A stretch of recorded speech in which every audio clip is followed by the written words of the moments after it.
राखी सावंत के पूर्व पति आदिल खान दुर्रानी ने 3 मार्च को सोमी खान के साथ गुपचुप निकाह कर लिया और कुछ दिन पहले ही उन्होंने ये न्यूज पब्लिकली शेयर की। आदिल ने छुपकर इसलिए निकाह किया क्योंकि वह नहीं चाहते थे कि किसी भी तरह की नेगेटिविटी उन्हें घेरे।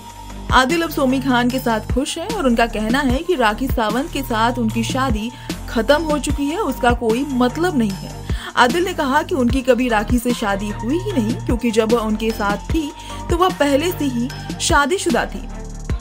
आदिल खान दुर्रानी और सोमी खान ने हाल ही में हमारे सहयोगी ई टाइम्स टीवी से बात की। उसमें उन्होंने अपनी शादी के अलावा राखी सावंत के साथ रिश्ते पर भी बातचीत की। आदिल ने राखी सावंत पर उनके खिलाफ नेगेटिविटी फैलाने का भी आरोप लगाया। आदिल ने कहा कि राखी उनके साथ होते हुए भी पहले से शादीशुदा थी, जिसे लेकर अभी तक केस चल रहा है।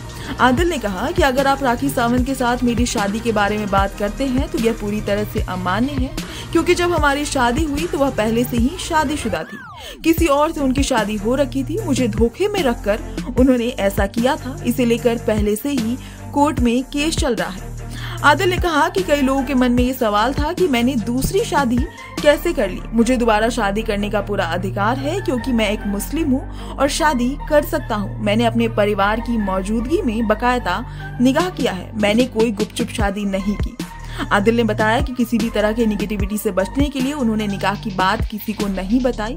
वह बोले कि हमने तय कर लिया था कि जब तक हमारी शादी नहीं होती हम लोगों को जाकर अनाउंस नहीं करेंगे। शादी के बाद प्रॉपर तरीके से सब करेंगे। बहुत नेगेटिविटी थी तो हम नहीं चाहते थे कि शादी में कोई भी रुकावट हो। मैं सोमी के लिए थोड़ी सी भी नेगेटिविटी नहीं लाना चाहता था।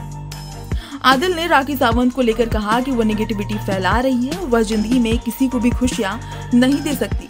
वह बोले कि मैं उनके बारे में सब कुछ जानता हूँ, वो जो भी बोल रही है कर रही है। उन्होंने मेरे साथ बहुत सारे बुरे काम किए और मैं अब एक अच्छी जिंदगी जीने का हकदार हूँ और मैं अभी एक अच्छी जिंदगी जी रहा हूँ। मेरी लाइफ कमाल की है। मुझे नहीं पता था कि बुरे अतीत के बाद इतनी जल्दी मुझे इतना अच्छा साथी मिलेगा। जितना भी वो निगेटिव करना चाहती है करने दो। उन्होंने हमेशा नेगेटिविटी फैलाई है। वो किसी भी इंसान के लाइफ में जाकर खुशियाँ नहीं दे सकती। मैं उनके जैसा नहीं हूँ। मुझे खुशियाँ फैलाना पसंद है और सोमी मेरे जीवन में खुशियाँ लेकर आई है और मैं उनके साथ अपनी सुखी और शांतिपूर्ण जिंदगी का आनंद ले रहा हूँ।